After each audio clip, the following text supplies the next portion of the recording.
Well, fallout continues in a Democratic National Committee as new reports reveal the FBI took months to warn Democrats that they suspected a Russian hack.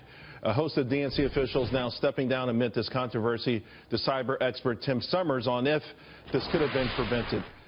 Tim, I guess it could have been prevented just knowing the nature of hacking and what's happened, particularly with Russia and China, and with the FBI even knowing. It seems really crazy that they allowed this to happen. Yeah, hey, Charles, there's a new normal, and that is assumed breach.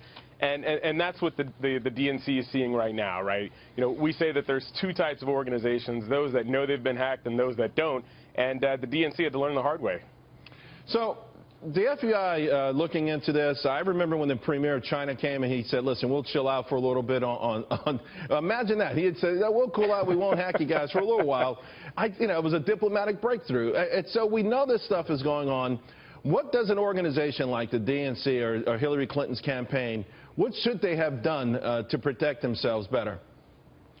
Well, really, the writing was on the wall. The DNC really just needed to pay attention to what ethical hackers had been saying. You know, in the intelligence community, everyone knows that there's a 24 by 7, 365, cyber operations going back and forth between the U.S. and Russia and China and all the other adversaries we have out there. And, the DNC really needed to pay attention to this. And interestingly enough, the type of hack that we hear and that we've had evidence of, the evidence is showing that it was a social engineering attack or phishing attacks, emails, for example, that really allowed the hackers to get into the DNC. And, hey, look, 95% of all successful cyber attacks happen through social engineering, like phishing. The DNC just really needed to pay attention to the very simple things that we've been saying the whole time. So in terms of degree of difficulty, would this be like hacking 101?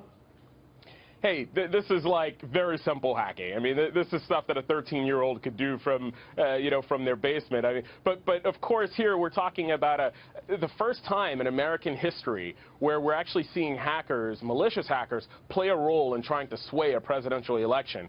That's what really makes this stand out. Well, it makes it stand out, too, that these organizations were so flat-footed and unprepared, though. I mean, you have to think that where we are in the world, where we are with the threat of cyber terrorism, cyber warfare, cyber economic shakedowns, that every major entity is going to be a target, particularly one that can control the purse strings of the most powerful economy in the world. Exactly. And in this data breach, we see all types of crazy data, including the Social Security numbers of some of the nation's most elite. And here's the other thing about this, right? We're talking about, we say that the people that you trust the most are the ones that are planning your next major cyber breach. That's exactly what happened here. We saw emails of officials within the DNC, executives from Gmail accounts and personal accounts. This really was just a total mess up on the DNC's part. You think there's been warnings that another tranche is going to be released, perhaps on the eve of the election? You think they have some pretty damning stuff they could there? Oh, for sure, for sure. I mean, just looking at the data that's out there right now, it's pretty damning. And I think that, Julian Assange coming out and saying that we've got some really juicy stuff we're going to release, the DNC should be concerned. And I think the Clinton campaign should be very concerned as well. All right, Tim Summers. Thanks very much, buddy. Appreciate it. Thanks for having me.